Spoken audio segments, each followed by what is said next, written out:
গৌরবর্ণ নধর দেহ, নাম শ্রীযুক্ত রাখাল।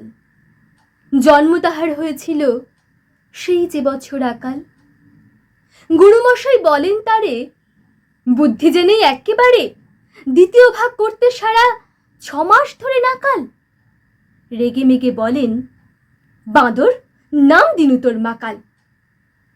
নামটা শুনে ভাবলে প্রথম বাঁকি যুগল ভুরু, তারপর সে বাড়ি এসে নৃত্য করল শুরু। হঠাৎ ছেলের মাতন দেখি সবাই তাকে শুধায়, এ কি? সকলকে সে জানিয়ে দিল, নাম দিয়েছেন গুরু। নতুন নামের উৎসাহে তার বক্ষ দুরু দুরু।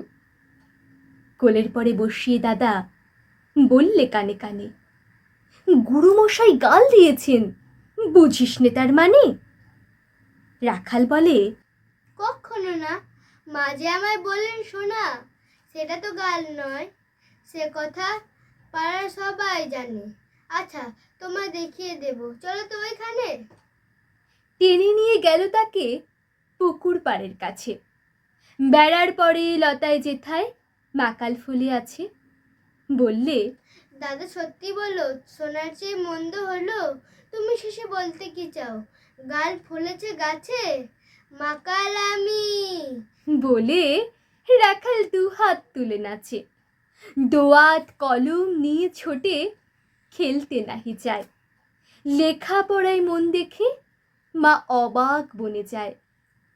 খাবার বেলায় অবশেষে দেখে ছেলের কাণ্ড এসে, মেঝের পরে ঝুঁকে পড়ে খাতার পাতাটায় লাইন টেনে লিখছে শুধু, মাকাল চন্দ্র রায়, মাকাল চন্দ্র রায়।